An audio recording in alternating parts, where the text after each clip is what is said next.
Olá, alunos da disciplina de Algoritmos e Estrutura de Dados 2. Hoje, o tema da nossa aula vai ser Análise Assintótica de Algoritmos. Então, vamos dar uma olhada aqui no roteiro dessa aula. Depois de fazer uma introdução sobre o tema, eu vou falar sobre o tempo de processamento de um algoritmo. Como que a gente faz essa análise do tempo de processamento? E a gente vai estudar isso por meio de alguns exemplos. Então, eu vou passar esse número de exemplos e, por fim, a gente vai entender o que é o comportamento assintótico de um algoritmo. Vamos começar essa aula de hoje com uma definição bem simples do que é um algoritmo.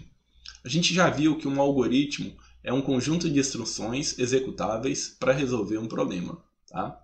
Então, a grande motivação para criar um algoritmo é a resolução de algum problema. E a gente vai ver que existem diversos problemas, né, que existe mais de um algoritmo para resolver. E o grande dilema aqui vai ser qual que é o algoritmo mais eficiente, né? Como escolher o melhor algoritmo? A gente pode pensar, né, que o melhor algoritmo é aquele escrito na linguagem C ou na linguagem Assembly, né, que são linguagens rápidas. Mas a linguagem de programação ela é só uma forma de representação. Tá? Aqui a gente tem 3 exemplos de representação de algoritmos. Um deles utilizando a nossa linguagem natural, né, que descreve aqui a receita de um doce de iogurte. A gente tem aqui no meio, né, uma representação gráfica ensinando a fazer um origami. E à direita aqui a gente tem uma mistura, né, de gráfico com texto ensinando a resolver o problema do cubo. E aqui nessa disciplina, apesar da gente estudar alguns exemplos na linguagem C, nosso foco aqui não é estudar a linguagem C. Então, vários algoritmos aqui eles vão ser apresentados em pseudocódigo. Por quê?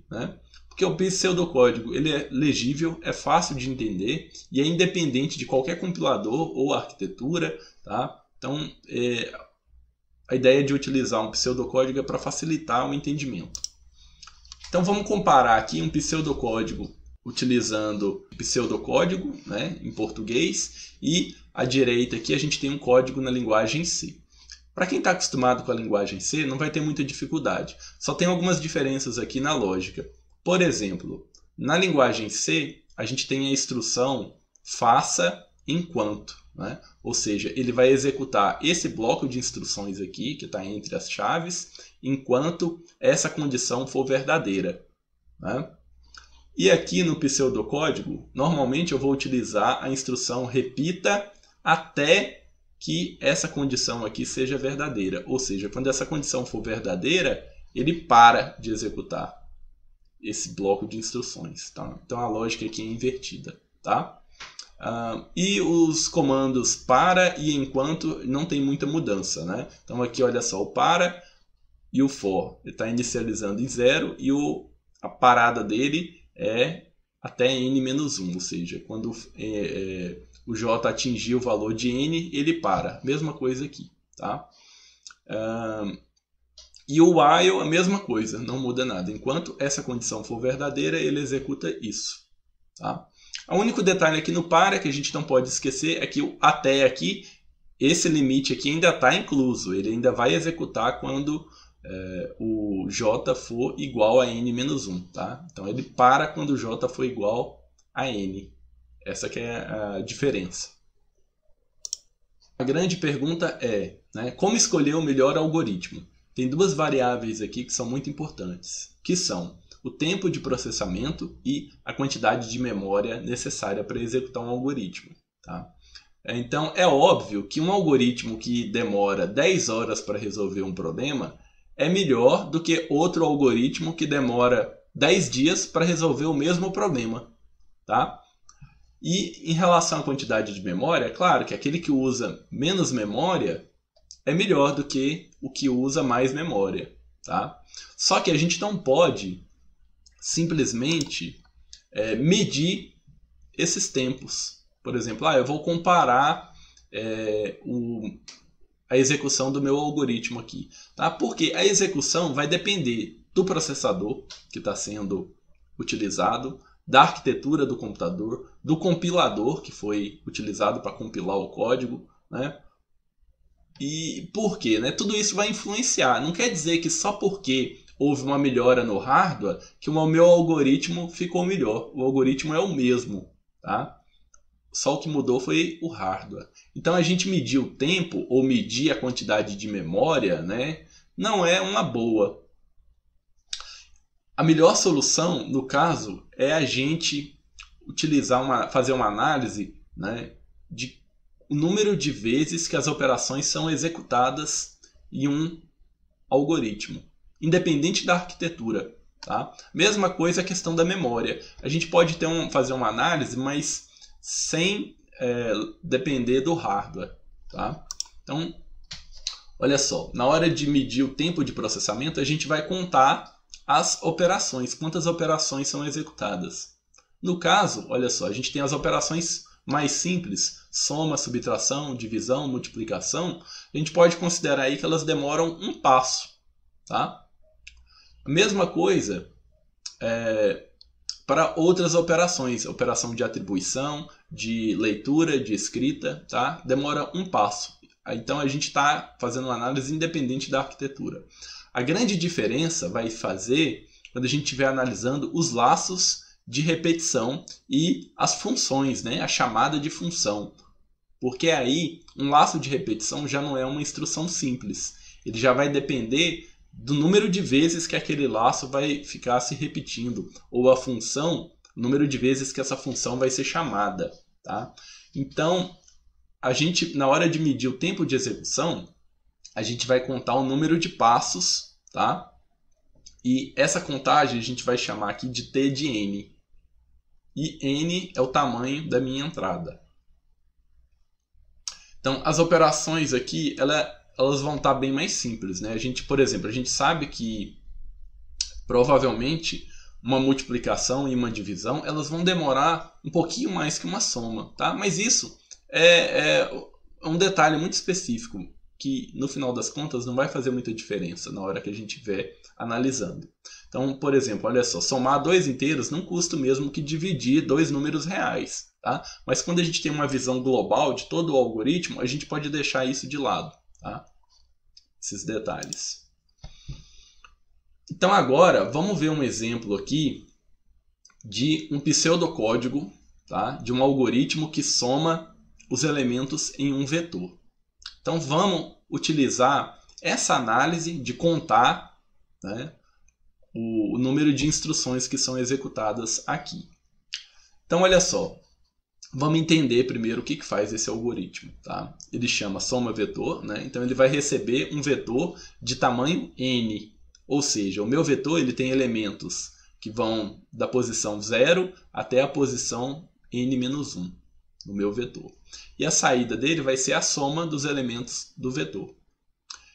Muito simples, né? A gente vai utilizar uma variável aqui chamada soma, que é inicializada com 0, e essa variável vai acumular todos os valores do meu vetor. Né? Fazendo isso, soma recebe soma mais o valor do vetor. Tá? E esse meu laço de repetição para aqui, o que ele está fazendo? Ele está percorrendo o vetor. Tá? Então o que vai acontecer? A linha 2 aqui, quantas vezes ela é executada? Para um vetor de tamanho n.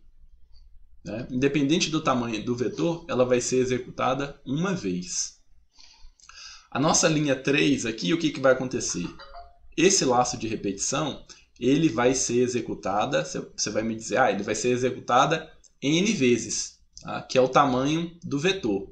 No entanto, tem um detalhe aqui, uma pegadinha, né? Porque ele vai executar essa linha aqui n vezes. Tudo bem. Só que o que vai acontecer? Quando a minha variável i atingir o valor n, ele ainda vai voltar aqui nessa linha 3 e vai fazer um teste, né? Se o i é menor que n. Só que o i é igual a n. Então o que vai acontecer? Nesse caso, ele para, mas essa linha 3 ela é executada n mais uma vezes. Por quê? Né? A última execução é a execução em que o resultado aqui vai ser falso. Tá? Então, mesmo o meu vetor tendo n elementos, ele vai fazer um último teste para saber se a minha variável não ultrapassou o limite do vetor. Tá? Então, essa linha 4 é executada n vezes, ou seja, ela é executada uma vez para cada posição do vetor, e a linha 5 é executada uma vez. Tá? Então, o tempo de processamento, né, do meu algoritmo, o tempo t de n, ele vai ser calculado dessa forma, somando o número de vezes, né, que cada linha é executada no meu algoritmo. Então, fica, né, 1 mais n mais 1, né, mais n mais 1. Ou seja, 1 mais n mais 1 mais n mais 1. Tá? Somando, deu esse valor, 2n mais 3. Então, a gente pode dizer que esse é o tempo de processamento desse meu algoritmo. 2n mais 3, sendo que n é o tamanho do meu vetor. No slide anterior, a gente entendeu que a análise da complexidade de uma função vai depender do tamanho da entrada, certo? E o tamanho da entrada pode ser referente ao número de elementos de um vetor, ou o número de vértices de um grafo, ou mesmo o número de linhas e colunas de uma matriz. Tá? Dependendo de como essa entrada está organizada, pode ser que o nosso algoritmo tenha um custo diferente. Tá?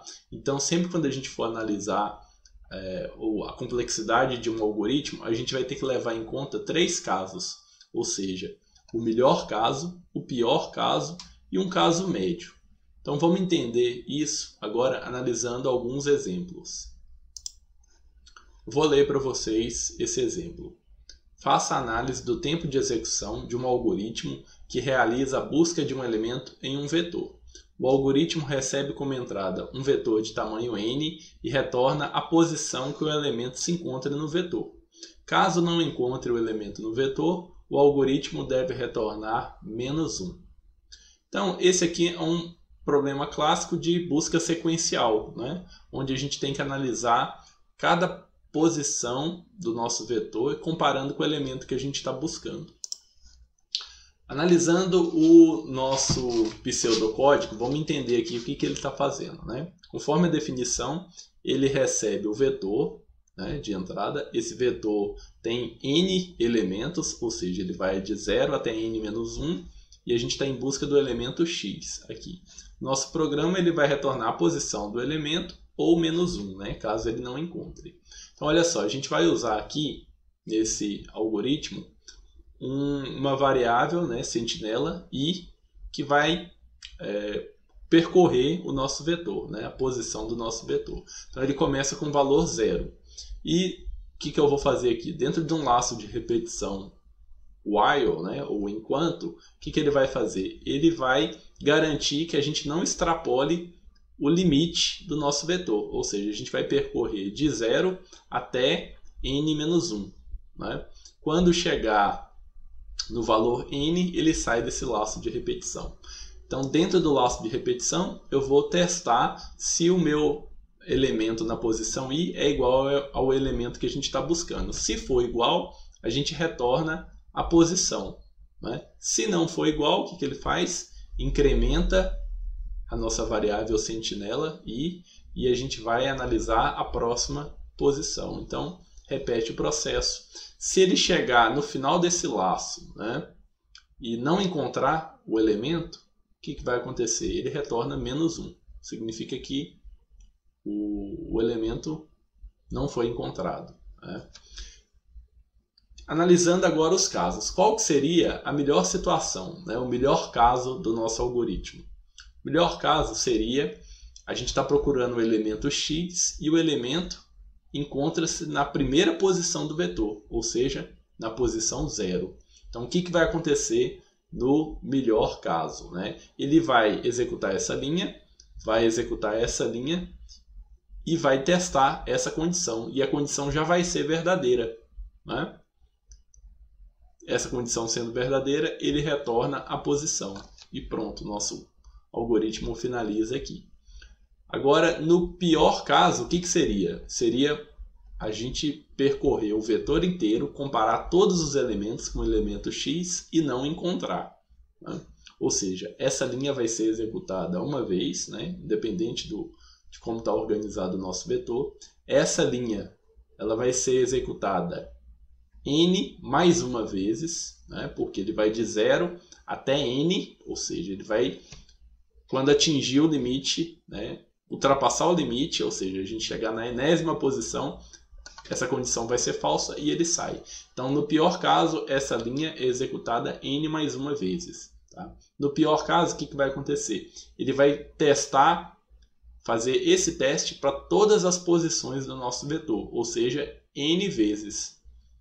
Ele vai testar essa condição e nenhuma delas vai ser verdadeira, ou seja, ele não vai executar a linha 5 nenhuma vez, no pior caso. A linha 6 ela vai ser executada, no pior caso, o mesmo número de vezes que a linha 4, ou seja, n vezes. Tá? E a linha 7, no pior caso, ela é executada uma vez e, no melhor caso, nenhuma vez, né? Porque ele vai encontrar, no melhor caso, e já vai retornar aqui. Tá? Então, analisando aqui a coluna à direita, a gente tem aqui o número de execuções. Né? A linha 2... no pior caso e no melhor caso não faz diferença. Né? A linha 3, no pior caso, n mais uma vezes, no melhor caso, uma. A linha 4, n vezes, né? Vai testar, no pior caso, n vezes, ou seja, a gente vai testar para toda a posição do vetor e no melhor caso uma vez só. A linha 5, no pior caso ela nem vai ser executada e no melhor caso ela é executada uma vez.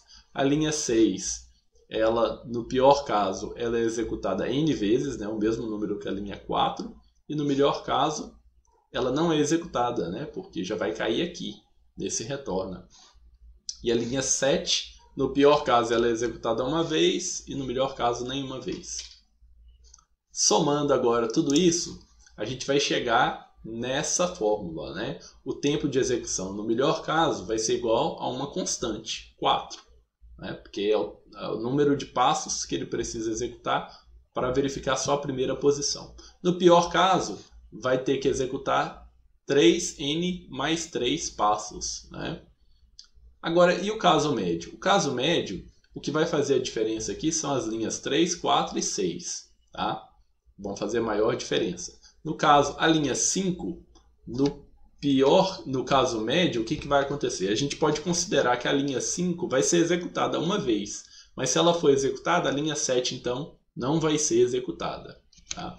Então, para calcular o caso médio das linhas 3, 4 e 6, a gente pode fazer o seguinte, a gente pode pegar o melhor caso, o pior caso, somar e dividir por 2. Então, a linha 3, o caso médio vai ser n mais 1 dividido por 2. Então fica n mais 2 dividido por 2, que vai dar n mais 2 mais 1. Tá? A linha 4, a mesma coisa. A gente pega o pior caso, soma com o melhor caso e divide por 2, que vai dar n mais 1 dividido por 2. E a linha 6 vai dar n mais 0 dividido por 2, ou seja, n dividido por 2. Tá? Somando tudo isso, a gente chega nesse resultado aqui. Tá?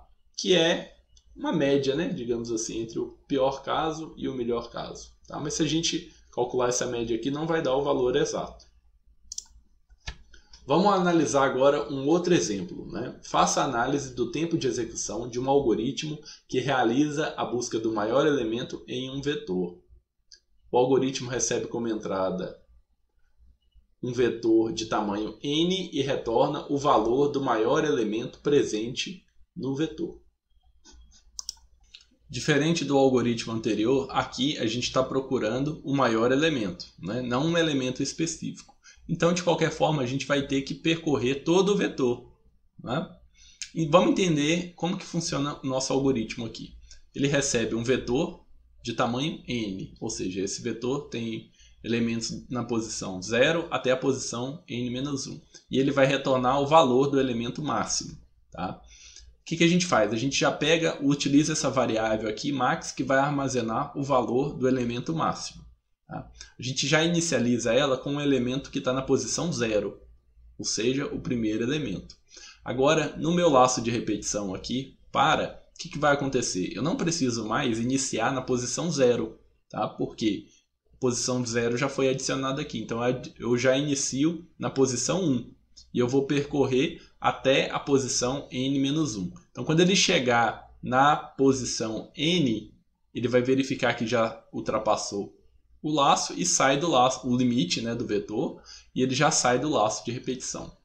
E a linha 4 testa, né, se o elemento que está na posição i é maior que o máximo. Se for maior, então eu atualizo o máximo.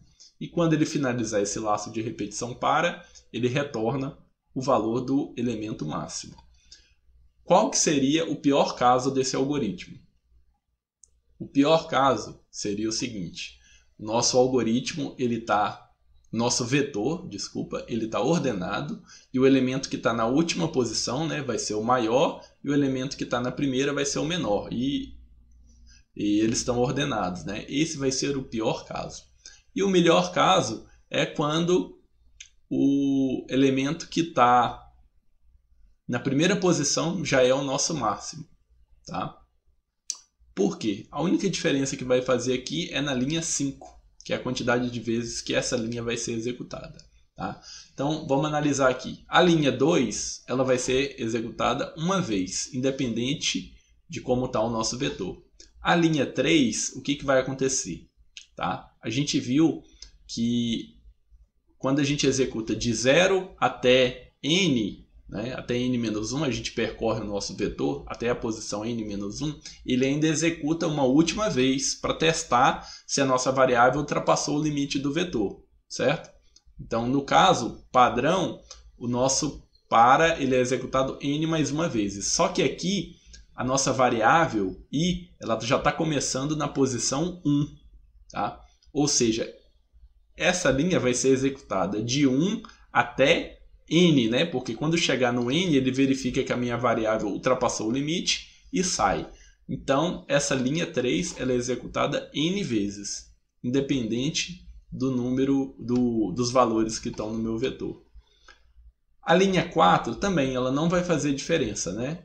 De como está o meu vetor. Ela vai ter que testar todos os valores. Então, ela vai ser executada uma vez a menos que a nossa linha 3. Então, ela vai ser executada n-1 vezes.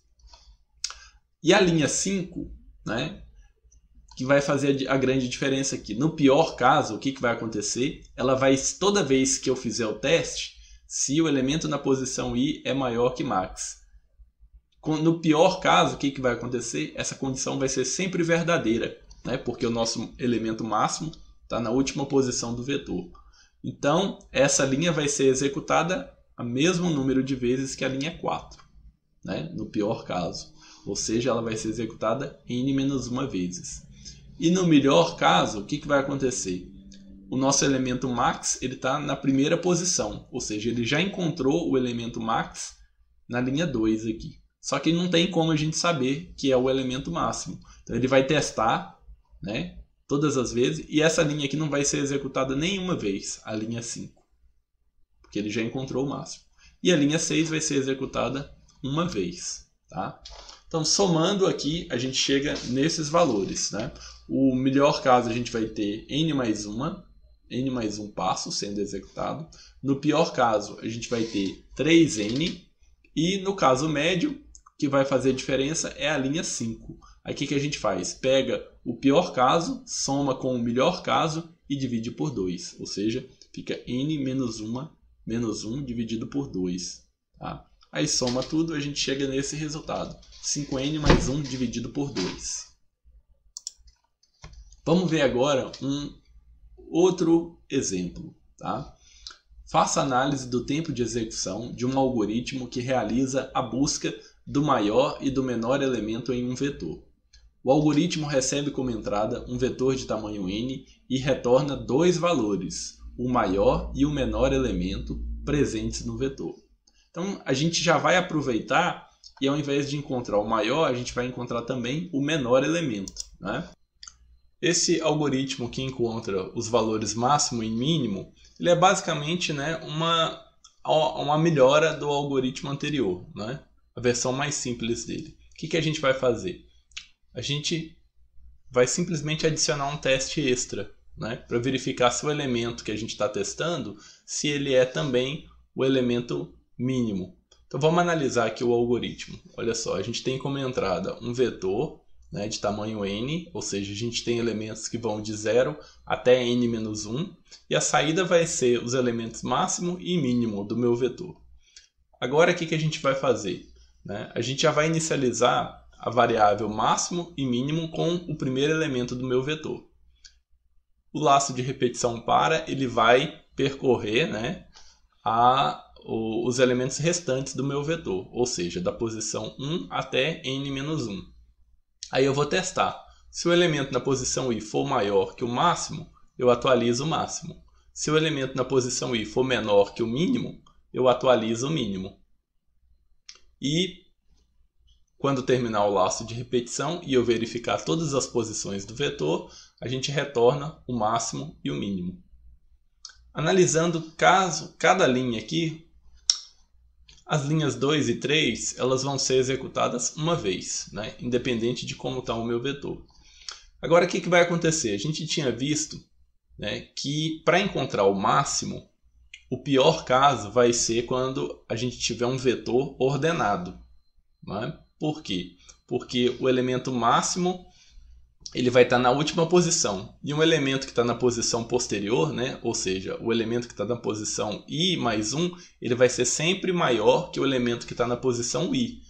Aí, o que vai acontecer? Essa linha 5, essa condição da linha 5, ela vai ser sempre verdadeira. E a linha 6 também vai ser sempre executada, nesse pior caso. Né? Mas, aí nesse algoritmo agora, a gente tem um detalhe. Por quê? Para encontrar o elemento máximo, o pior caso é quando o meu vetor está ordenado. Mas esse, quando o vetor está ordenado, é o melhor caso para encontrar o elemento mínimo. Tá? Porque o elemento mínimo vai estar na primeira posição. Tá? Então, o pior caso para encontrar o máximo é o melhor caso para encontrar o mínimo. E vice-versa, né? Aí o que vai acontecer? Tá? Então, analisando o pior caso, as linhas 2 e 3 vão ser executadas uma vez, não faz diferença, né? A linha 4 também não vai fazer diferença, a ordenação do vetor. Ela vai ser executada n vezes, porque ela está começando na posição 1. A linha 5 ela vai ser executada uma vez a menos que a linha 4, né? Ou seja, n menos uma vezes. E a linha 7 também, n menos uma vezes. Tá? O problema está nas linhas 6 e 8. No pior caso, como eu falei para vocês, a linha 6 ela vai ser executada o mesmo número de vezes que a linha 5. Tá? Ou seja, n menos uma vezes. E no pior caso, para encontrar o máximo, essa linha 8 vai ser executada nenhuma vez, né? Porque ele já encontrou o elemento mínimo na primeira posição. Tá? Então a linha 8 vai ser executada 0 vezes. E a linha 9 não faz diferença, né? Vai ser executada uma vez. Agora, analisando o melhor caso, tá? O melhor caso vai ser quando o nosso vetor está ordenado, mas em ordem decrescente, ou seja, o maior elemento está na primeira posição e o menor elemento está na última. Né? Aí o que vai acontecer? A linha 5 ela vai testar, né? Para cada posição do vetor a gente vai testar e ela vai ser sempre falsa. Né? Esse é o melhor caso. Então a linha 6 não vai ser executada nenhuma vez. Tá? E a linha 7, o que vai acontecer? Ela vai executar, ela vai ser testada, né? Para encontrar o elemento mínimo. E como o elemento mínimo está na última posição, porque o nosso vetor está ordenado em ordem decrescente, ela vai ser sempre verdadeira. Tá? Então a linha 8 vai ser executada o mesmo número de vezes que a linha 7, ou seja, n menos uma vezes. Tá? Essa é a diferença. Somando, a gente tem o melhor caso igual a 4n, o pior caso igual a 4n e o caso médio também igual a 4n. Tá? Será que é possível a gente adicionar mais uma melhora nesse algoritmo? Sim, é possível, né? Porque essa primeira versão é a versão mais simples que tem. A gente pode fazer o seguinte, né? A linha 7 não é necessário a gente testar ela quando a linha 5 for verdadeira. A gente pode testar ela só quando a linha 5 for falsa. Ou seja, a gente tem que adicionar um senão aqui, né? Adicionando o senão aqui, o que vai acontecer, né? vai só influenciar as linhas 5 e 6, vai ser a mesma coisa da nossa análise anterior. O que vai fazer diferença aqui vai ser as linhas 8 e 9, né? Porque agora elas estão dentro de um sinão. Aí, o que vai acontecer? A gente tinha análise do pior e do melhor caso. No pior caso, né, o meu elemento máximo está na última posição do vetor, né, e o meu vetor está ordenado, em ordem crescente. Aí o que vai acontecer? A linha 5 vai testar essa condição, e essa condição vai ser sempre verdadeira, né? E a linha 6 vai ser executada sempre que a linha 5 for testada. Então ela vai ser executada o mesmo número de vezes que a linha 5, ou seja, n menos uma vezes, né? Isso no pior caso. Aí o que vai acontecer? As linhas 8 e 9, no pior caso, elas não vão ser executadas nenhuma vez, tá? Por causa desse sinão aqui. E o elemento mínimo ele já foi encontrado na primeira posição, porque o nosso vetor, no pior caso, está em ordem crescente, né? Agora, no melhor caso, o que vai acontecer? No melhor caso, o meu vetor está em ordem decrescente, ou seja, o maior elemento está na primeira posição e o menor está na última. Então, quando ele fizer atribuir esse elemento aqui, ele já vai encontrar o maior elemento, né? Quando ele fizer esse teste vai ser falso todas as vezes. Então, a linha 6 não vai ser executada nenhuma vez, no melhor caso. Mas, em compensação, a linha 8 e 9 ela vai ser executada todas as vezes, né, que essa linha 5 foi executada. Ou seja, n menos uma vezes. Tá? Então, esse é o melhor caso. E a linha 10 não vai fazer diferença, né? Vai ser executada uma vez. Somando, o que vai acontecer? A gente tem aqui o melhor caso, vai dar 3n mais 1, né? O pior caso vai dar 4n e o caso médio, né, o que vai fazer diferença são as linhas 6, 8 e 9, onde a gente tira aí uma média, né, dessas linhas e elas vão ser executadas n menos 1 vezes dividido por 2. E o caso médio vai dar 7n menos 1 dividido por 2. Tá? A gente viu que nossa versão anterior, max-min 1, tinha dado 4n para tudo, né? Então aqui, ó, o melhor caso já teve uma melhora, o pior caso continuou igual e o caso médio, né, também teve uma melhora. Era 4n, agora está em 3,5, né? Aí vem a última pergunta, né? Uma outra pergunta, dá para melhorar ainda mais esse algoritmo? Dá para melhorar, tá? A ideia, para a gente ter uma melhora aqui, é fazer uma comparação dos elementos par a par. Porque aí a gente não vai ter mais que percorrer as n posições do meu vetor. Porque eu vou estar comparando de 2 em 2, tá? Então eu vou, como se eu estivesse percorrendo só metade do meu vetor. E quando eu fizer essa comparação, comparar eles de 2 em 2, o que vai acontecer? Vai ser como se eu já estivesse separando os maiores de um lado e os menores do outro. Tá? Então aqui eu colori nosso algoritmo para facilitar o entendimento. Os vermelhos eles vão ser sempre os maiores, né? B, a gente vai utilizar a variável B ali de bigger. E os azuis vão ser os menores, tá? Que a gente vai utilizar a variável S de smallers. Então, analisando o nosso algoritmo, olha só. Agora a gente não vai mais atribuir o elemento máximo e o mínimo como o elemento que está na posição 0. Para facilitar um pouco aqui, a gente vai atribuir um número muito pequeno, tá, para a minha variável max, porque aí qualquer teste que eu fizer vai ser maior que menos infinito. Tá? E para a variável min, eu vou atribuir um valor muito grande, que aí qualquer teste que eu fizer vai ser menor. E aqui eu estou representando como mais infinito. Mas aí vai depender da linguagem qual o valor que você vai atribuir aqui. O meu laço de repetição agora ele está saltando de 2 em 2. Porque a gente vai comparar os elementos par a par. Ou seja, eu vou comparar o elemento que está na posição i com o elemento que está na posição i mais 1. Tá?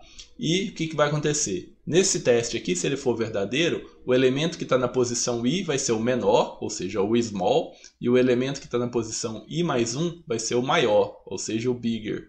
tá? Caso contrário, inverte, né, os valores.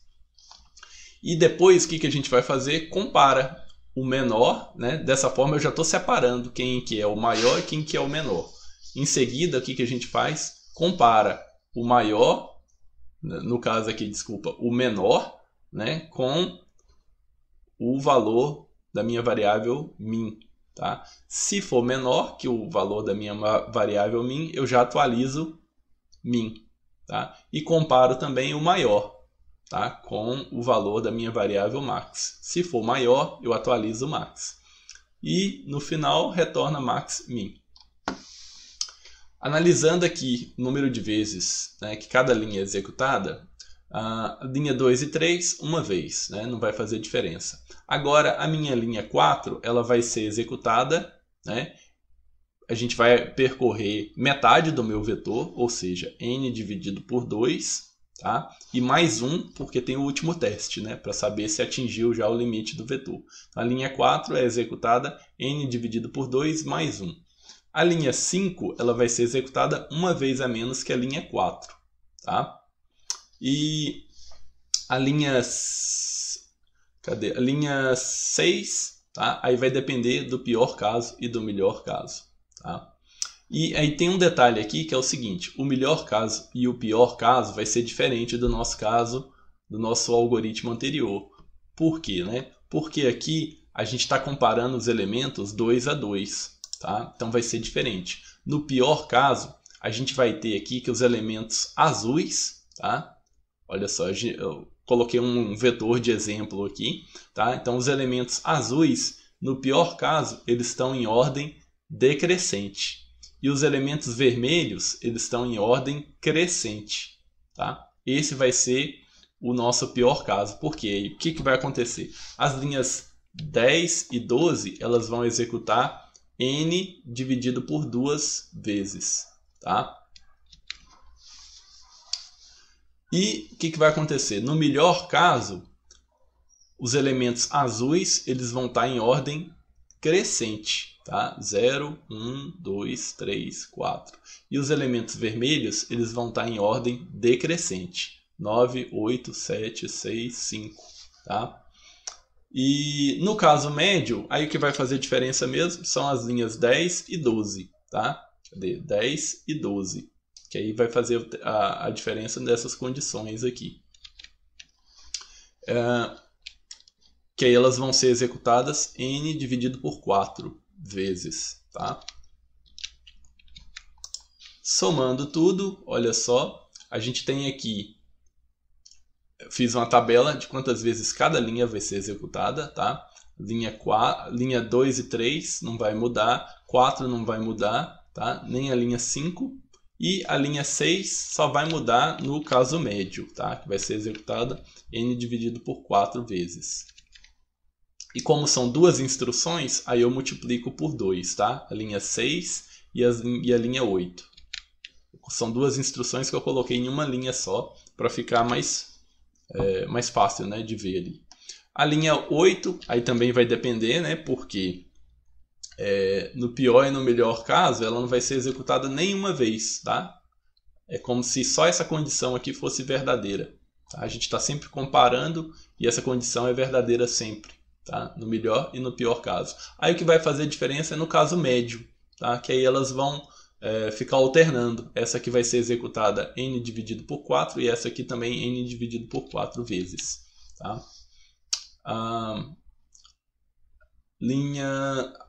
Então, o que vai fazer diferença são as linhas 10 e 12, né? E só. Tá? Quando a gente somar tudo isso, a gente chega nesse resultado. No melhor caso, a gente vai ter 3n mais 6, tá? Passos. No pior caso, 4n mais 4. E no caso médio, 7n dividido por 2 mais 4. Comparando as nossas diferentes versões dos algoritmos, olha só, a gente tinha max-min 1, né, que tinha o mesmo caso, o mesmo número de passos, dependente de como o meu vetor estava ordenado. Max-min 2, que já teve uma melhora, né, mas o pior caso ficou pior ainda. E max-min 3, que é a nossa última versão, melhorou em relação à versão anterior, né? A gente antes tinha 5N, foi para 4N. E o caso médio piorou um pouquinho, né? Mas diferença pequena. Melhor caso também, piorou um pouquinho. 5 passos a mais, mas praticamente irrelevante. E então, o melhor caso aqui é um pouco pior, né? Mas é possível ainda implementar uma última melhora. Por quê? No início lá, eu fiz uma mudança para facilitar um entendimento, em que max e min eles já começavam com menos infinito e mais infinito. Mas a gente já pode inicializar essas duas variáveis com as duas primeiras posições do vetor, né, os elementos que estão no início do vetor. Aí o que vai acontecer? Nosso algoritmo fica assim, ó. Eu vou ter, né, eu já faço um teste para ver qual dos dois elementos, né, o elemento na posição 0 e o elemento na posição 1, qual dos dois é menor, né, e já atualizo as minhas variáveis max e min, tá? E aí o que vai acontecer? O meu laço de repetição para, ele não vai mais começar em 1, tá? Eu já pulo duas posições. Então ele já começa na posição 2 e continua saltando de 2 em 2. Tá? Então isso aqui o que vai influenciar? Vai influenciar o número de vezes na quantidade de execuções, né? Que as linhas 2 a 5 vão ser executadas, né? Aqui a gente tem 3 passos. E a linha 6 agora, a gente vai colocar aqui um n-2, porque a gente tem que desconsiderar dois elementos do vetor, né? Que a gente já pulou eles. E para toda condição, toda linha aqui agora vai ser a mesma coisa, só que a gente vai colocar n-2, tá? Para desconsiderar os dois elementos. Quando a gente fizer a soma, a gente chega nesse resultado aqui para cada linha, tá? Um n-2. Somando tudo para a gente ter a função fechada, né, do melhor, do pior e do caso médio, a gente chega nesses valores. No melhor caso, a gente vai ter 3n mais 1, tá? No pior caso, 4n menos 3, e no caso médio, 7n dividido por 2 menos 2. Comparando agora todos os algoritmos, olha só, a gente vê que a nossa quarta versão, né, teve uma melhora em relação à versão anterior, a terceira versão. Também teve uma melhora no pior caso e também teve uma melhora em relação ao caso médio, tá? Então valeu a pena a gente fazer esse esforço, né, para melhorar. A gente conseguiu ver aqui, por meio dessa análise, dessa tabela comparativa, que o resultado ficou melhor, né? Mas, quando a gente estiver analisando valores pequenos de n, tá? Praticamente os algoritmos eles vão ter um custo muito pequeno. Vai ser imperceptível quando a gente estiver executando nos computadores atuais, né? n igual sei lá, até 100 valores vai ser praticamente imperceptível. Tá? Então, a escolha do algoritmo dessas 4 versões que a gente fez, eles têm pouca influência em problemas de tamanho pequeno, tá? Mas o que a gente está realmente interessado é saber como que o nosso algoritmo ele vai se comportar quando o tamanho de n aumenta, tá? Quando a gente tiver valores de n realmente grandes, aí a gente vai querer comparar esses nossos algoritmos, tá? Então eu vou parar essa aula por aqui e no nosso próximo vídeo a gente continua esse estudo que é a análise assintótica dos algoritmos. Tá? Então, muito obrigado e até o próximo vídeo.